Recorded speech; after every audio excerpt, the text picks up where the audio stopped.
Welcome to the What is Stoicism podcast. In a letter to his nephew in December 1775, the Scottish Enlightenment philosopher David Hume passed along some feedback from the young student's tutor, Mr. Miller. While the tutor was generally very pleased with young Davy's work and praised his diligence, he offered one cautionary note, one not usually heard from tutors. He feared that the boy was applying himself too closely, working too hard, and risking his health by studying too assiduously. Hume admitted that he would never have mentioned this if he thought the slightest hint of concern would cause his nephew to slacken too much. But he nevertheless reminded him that every day, fair or foul, he ought to exercise. Relaxation for amusement could be taken or left as he wished, but relaxation for health, Hume insisted, was absolutely necessary. His nephew, in other words, was heading toward burnout by trying to get too far, too fast.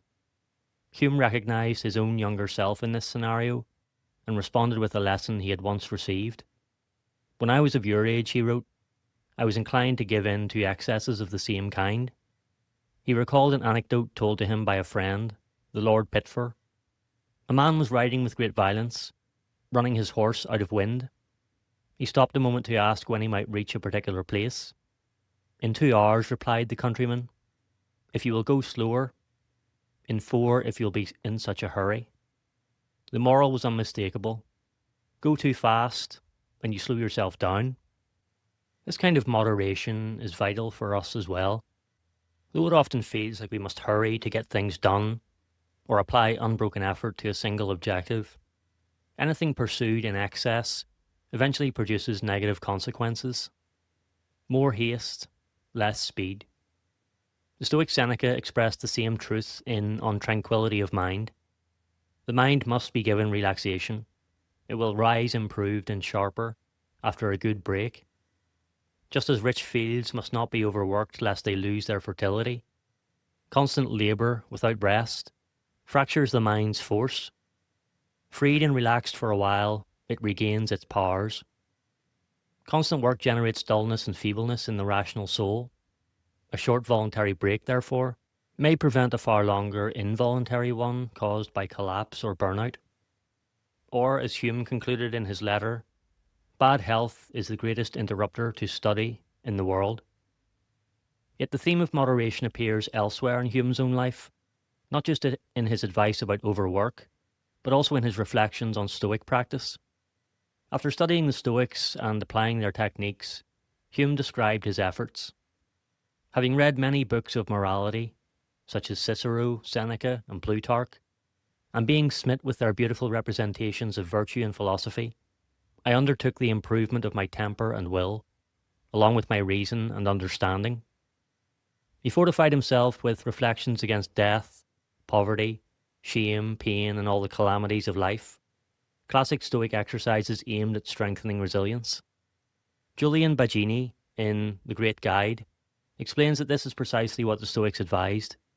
We ought to remind ourselves regularly of the fragility of wealth, health, and reputation, and acknowledge the inevitability of death. This practice, often called negative visualization, was meant not only to prepare one for future misfortunes, but also to heighten gratitude for the present. By contemplating loss, one becomes more appreciative of what has not yet been lost. These misfortunes range across all the external events outside our control, from minor inconveniences to the greatest loss of all, death. Seneca's counsel that we must make ready for death before we make ready for life applies metaphorically to all misfortunes. One can't fully appreciate what one has without first confronting the fact that one day it will be gone. Hume benefited from these thought experiments, but he also made an observation that's less commonly emphasized in modern Stoic writing, the need for moderation here as well. If we're always preparing for unfavorable outcomes, always dwelling on how life can go wrong, we risk missing the point entirely. The goal is gratitude and groundedness, not a relentless fixation on doom. As Baggini summarizes, while most of us are guilty of not thinking enough about our mortality, thinking about it too much becomes depressing. And though we do tend to overvalue wealth and health, Telling ourselves constantly that they are fragile and worth nothing can prevent us from enjoying them when we are fortunate enough to possess them. Moderation, the perennial Stoic virtue, guides both work and reflection. A healthy balance is what's required. When you've considered the impermanence of something so that you can appreciate it more, go and appreciate it more.